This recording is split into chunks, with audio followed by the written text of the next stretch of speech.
Selamat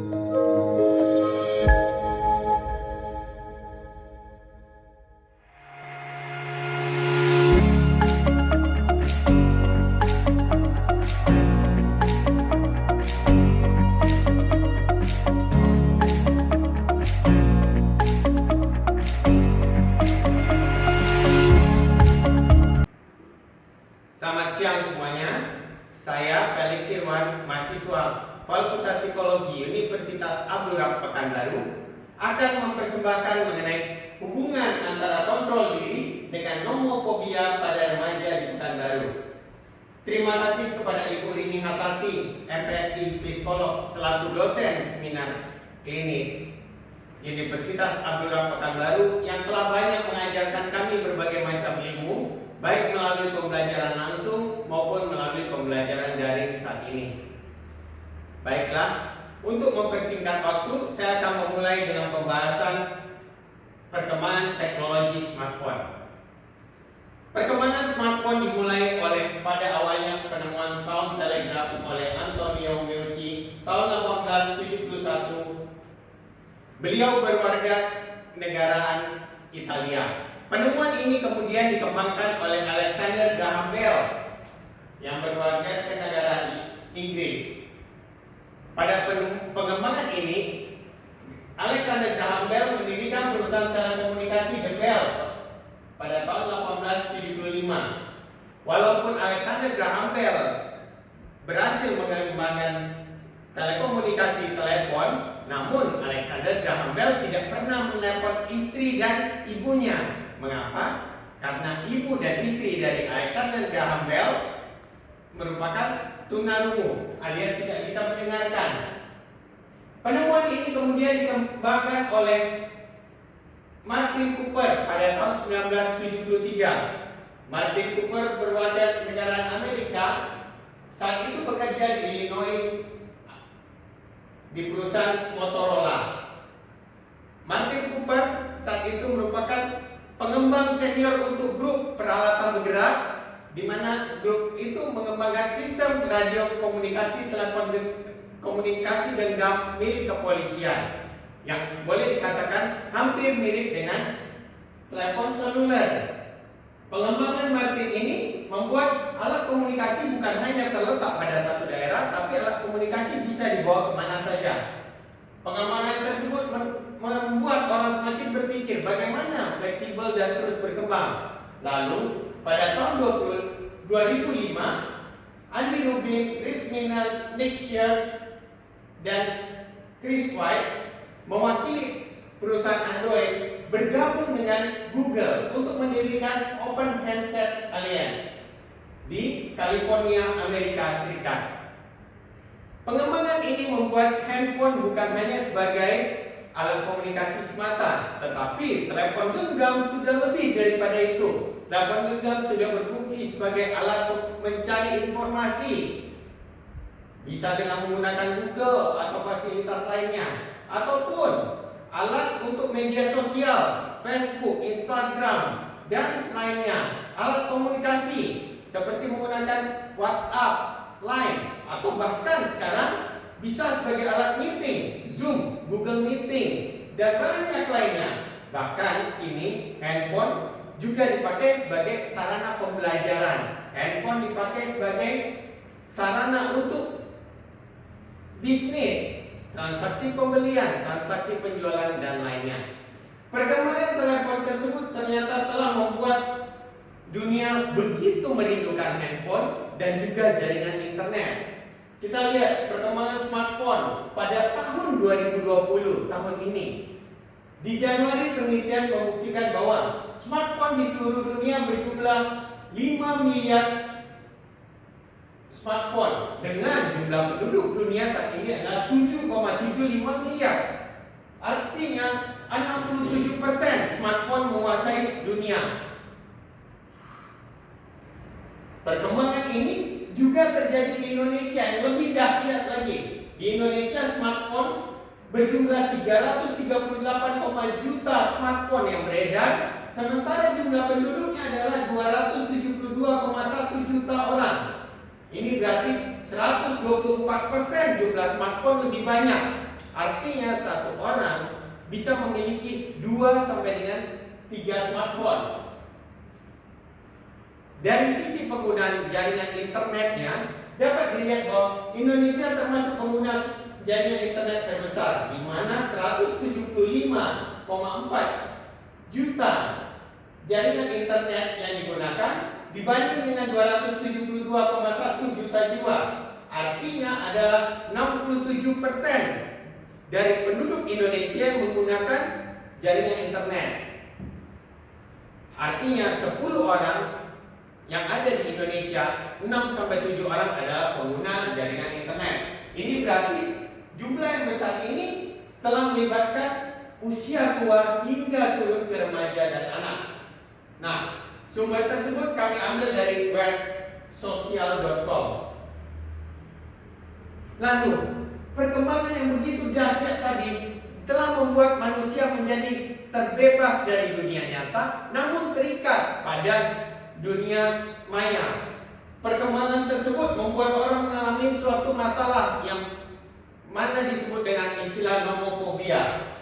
Menurut Rosen tahun 2014, nomofobia adalah gangguan psikologis, di mana gangguan psikologis ini disebabkan oleh perkembangan teknologi, di mana orang merasa tidak nyaman, merasa cemas ketika tidak memegang smartphone. Widerholt dan kawan-kawan tahun 2000 menyatakan bahwa nomofobia belum terdaftar dalam diagnostik statistik manual. Namun nomofobia tersebut adalah ketakutan atau kecemasan. Ini masuk dalam kategori fobia sosial. Hal ini sesuai dengan buku panduan dari DSM. Artinya nomofobia sudah menjurus pada masalah yang bisa berakibat fatal. Di sini dapat kita lihat orang merasa terikat, orang merasa satu sama lain duduk bersama, makan bersama, namun tidak ada kebersamaan yang nyata. Semua sibuk pada handphonenya, semua sibuk pada aktivitasnya. Keterikatan terhadap smartphone tersebut membuat orang seakan-akan takut pada saat baterai habis, tidak ada paket pulsa, tidak ada jaringan, ataupun hal lainnya ketika tidak membawa smartphone. Kita lihat tanda-tanda dari orang yang mengalami nomofobia. Yang pertama, orang merasa cemas pada saat baterainya lemah di luar jaringan, kehabisan pulsa atau pakai data. Lalu timbul juga rasa tidak nyaman saat keluar, tidak membawa smartphone. Lalu merasa tidak nyaman saat tidak bisa mengakses smartphone, baik karena smartphone habis baterai ataupun lainnya. Lalu sering mengecek smartphone kalau tengah ngobrol, walaupun dianggap tidak sopan, tapi tetap lagi ngobrol dia pegang handphone. Smartphone menjadi satu yang utama. Lalu kerap mengecek smartphone hanya untuk melihat sesuatu update di media sosial. Bisa jadi tengah malam lagi tidur, bangun sebentar, ingin ke toilet, tapi nomor satu dia buka adalah smartphone, lihat ada update nggak, baru dia ke toilet. Keterikatan ini, masalah nomofobia ini sebenarnya bisa dilihat bahwa nomofobia itu suatu penyakit yang diakibatkan mulai dari sejak dini, sejak kecil, ataupun penyakit yang disebabkan oleh orang tua yang juga sibuk pada smartphone, yang memberi contoh pada anak-anaknya, atau segala aktivitas, bahkan hingga makan dan ke toilet pun memegang smartphone. Oke, selanjutnya kita masuk pada penelitian pertama nomofobia. Penelitian pertama sekali nomofobia dilakukan oleh kantor pos Inggris yang menugaskan YouGov, suatu organisasi riset mandiri yang berada di Inggris pada tahun 2008. Riset itu mengenai nomofobia pada penduduk di Inggris dari berbagai usia. Waktu itu belum diketemukan definisi pas, tapi mereka menyebutnya ada kecemasan pada saat tidak bersama dengan handphone. Pada saat itu perkembangan smartphone belum sedahsyat ini. Namun dari sampel sebanyak 2.163 orang ternyata menghasilkan 53% orang yang mengalami masalah nomofobia. Berarti lebih dari 50%, 1.100 orang lebih dari 2.100 orang. Cukup besar. Penelitian ini kemudian menjadi suatu tantangan bagi lembaga penelitian lainnya, Secure Endpoint di Inggris juga pada tahun 2012. penelitian ini dilakukan pada remaja usia 18 sampai dengan 24 tahun. Mereka meriset nomofobia pada remaja tersebut. Hasilnya lebih dahsyat lagi. Terjadi peningkatan di mana 66% remaja mengalami permasalahan akan nomofobia. Peningkatan ini bisa disebabkan juga salah satunya adalah smartphone telah muncul dan segalanya telah bisa. Yang tadinya smartphone atau telepon genggam hanya sebagai alat komunikasi ataupun memiliki game terbatas ataupun hanya sebagai dulu pertama hanya kalkulator, kini smartphone lebih komplit. Bahkan boleh dikatakan smartphone dapat dikatakan sebagai komputer berjalan. Inilah yang membuat nomofobia terus meningkat. Menurut Dr. Lina Bumiati, subspesialis kesehatan jiwa dan anak dan remaja pada Rumah Sakit Jiwa Cisarua Provinsi Jawa Timur, dia menangani setiap bulannya ada 11 sampai 12 pasien berusia 7 sampai 15 tahun yang mengalami masalah yang berhubungan dengan smartphone. Berarti dahsyat, satu bulan bisa 11 sampai 12 orang. Bahkan dalam hitungan mereka saat ini ada sekitar hampir 100-an orang yang harus mereka tangani terus-menerus untuk masalah yang berhubungan dengan smartphone tersebut. Di luar masalah nomofobia, ternyata smartphone juga memiliki resiko lainnya bagi kesehatan manusia. Misalnya, akibat sering bermain smartphone, radiasinya bisa membuat sakit kepala atau mata yang terus-menerus melihat juga gangguan, sakit kepala, lalu memicu kerusakan otak. Lalu mudah lelah, tapi sulit untuk tidur. Kenapa? Karena mau tidur, smartphone sebelah tetap beraktivitas. Dapat juga akibat dari kekurangan tidur itu merusak ginjal, membuat sakit kanker, mengganggu kesuburan, dan akhirnya gangguan mata dan telinga. Karena ketika itu mereka banyak menggunakan suara dari earphone ataupun alat lainnya. Nah, gangguan-gangguan smartphone ini mendorong kami untuk meneliti berbahayanya smartphone di mana kalau orang mengalami suatu masalah yang disebut dengan nomofobia. Kami meneliti pada permasalahan ini pada hal remaja. Kenapa? Karena remaja adalah pengguna smartphone terbesar dan pengguna smartphone teraktif di dunia. Menurut Papalia, Old dan Feldman, perkembangan remaja terjadi karena pembangunan identitas pada dalam diri mereka, yang mana ini akan terus-menerus mereka bawa hingga dewasa. Remaja terus mencari dan mengembangkan identitas mereka. Mereka berpikir bagaimana, apa yang harus mereka lakukan. Sandrock melihat bahwa fase remaja merupakan fase transisi yang menentukan bagaimana individu ke depannya. Jika individunya baik hari ini, maka ke depannya baik. Jika individu hari ini bermasalah, maka ke depannya akan timbul masalah.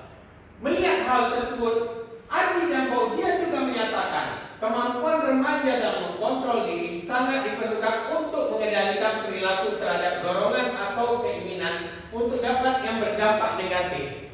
Remaja perlu kontrol diri, remaja perlu akan mawas diri sehingga mereka bisa melakukan apa yang terbaik bagi kehidupan di depan mereka. Melihat hal tersebut, kami juga melihat bahwa kontrol diri ataupun self control itu memiliki pengaruh yang besar bagi kehidupan setiap orang. Menurut Kell tahun 2010, kontrol diri atau self control adalah kemampuan individu dalam mengendalikan perilaku maupun menahan diri dari godaan. Jadi ketika kontrol dirinya baik, maka individu tersebut mampu menahan segala godaan. Widyana, Renowati, dan Hidayat menyatakan setiap individu yang memiliki self control tinggi akan mampu menginterpretasi stimulus yang dihadapi, mempertimbangkan konsekuensi yang ada, sehingga mampu memilih tindakan dan menghindari akibat dan yang tidak diinginkan. Sedangkan individu yang memiliki self control rendah tidak mampu mengarahkan dan mengatur perilakunya. Kami melihat hal ini juga menjadi salah satu pendorong remaja bagaimana mengontrol dirinya dalam penggunaan smartphone. Hal ini juga, kontrol diri ini juga kami lihat bahwa penggunaan smartphone bisa terkendali apabila remaja mampu melakukan kontrol diri. Hal inilah yang mendorong kami meneliti apakah argumen kami tersebut benar atau tidak. Untuk penelitian ini kami menggunakan skala nomofobia yang diambil dari aspek yielding yang terdiri dari tidak bisa berkomunikasi, kehilangan konektivitas, tidak mampu mengakses informasi, menyerah pada kenyataan. Skala ini kami buat sendiri berdasarkan aspek tersebut yang terdiri dari kurang lebih 40 pertanyaan. Skala ini di mana hasilnya dapat kita lihat bahwa semakin tinggi skor dari skala nomofobia tersebut, maka semakin besar masalah nomofobia yang dihadapi oleh remaja tersebut. Semakin rendah total skor nomofobia, semakin rendah masalah nomofobia yang dialami oleh objek penelitian. Untuk kontrol dirinya, kami membuat skala berdasarkan aspek dari Averill. Aspek tersebut yang terdiri dari kontrol perilaku, kontrol kognisi, kontrol keputusan. Untuk skala kontrol diri ini terdiri dari 30 pertanyaan, di mana semakin tinggi skor pada skala kontrol diri, artinya semakin bagus kontrol diri dari remaja tersebut. Sebaliknya, semakin rendah kontrol diri semakin rendah total skor pada skala kontrol diri, maka semakin rendah kemampuan kontrol diri pada objek penelitian tersebut. Kesimpulannya, nomofobia merupakan satu masalah yang harus segera dihadapi dan juga ditangani oleh kita semua. Kontrol diri merupakan suatu hal yang membuat manusia untuk dapat menjaga perilakunya sehingga perilaku tersebut tertata dengan baik dan mampu membedakan mana yang benar dan salah. Harapannya, dengan adanya kontrol diri, maka masalah nomofobia bisa terhindarkan. Semoga masalah nomofobia dapat kita hindarkan dan kita dapat lebih mawas lagi dalam melakukan kontrol diri. Sekian dari kami. Terima kasih buat semuanya. Sampai ketemu lagi.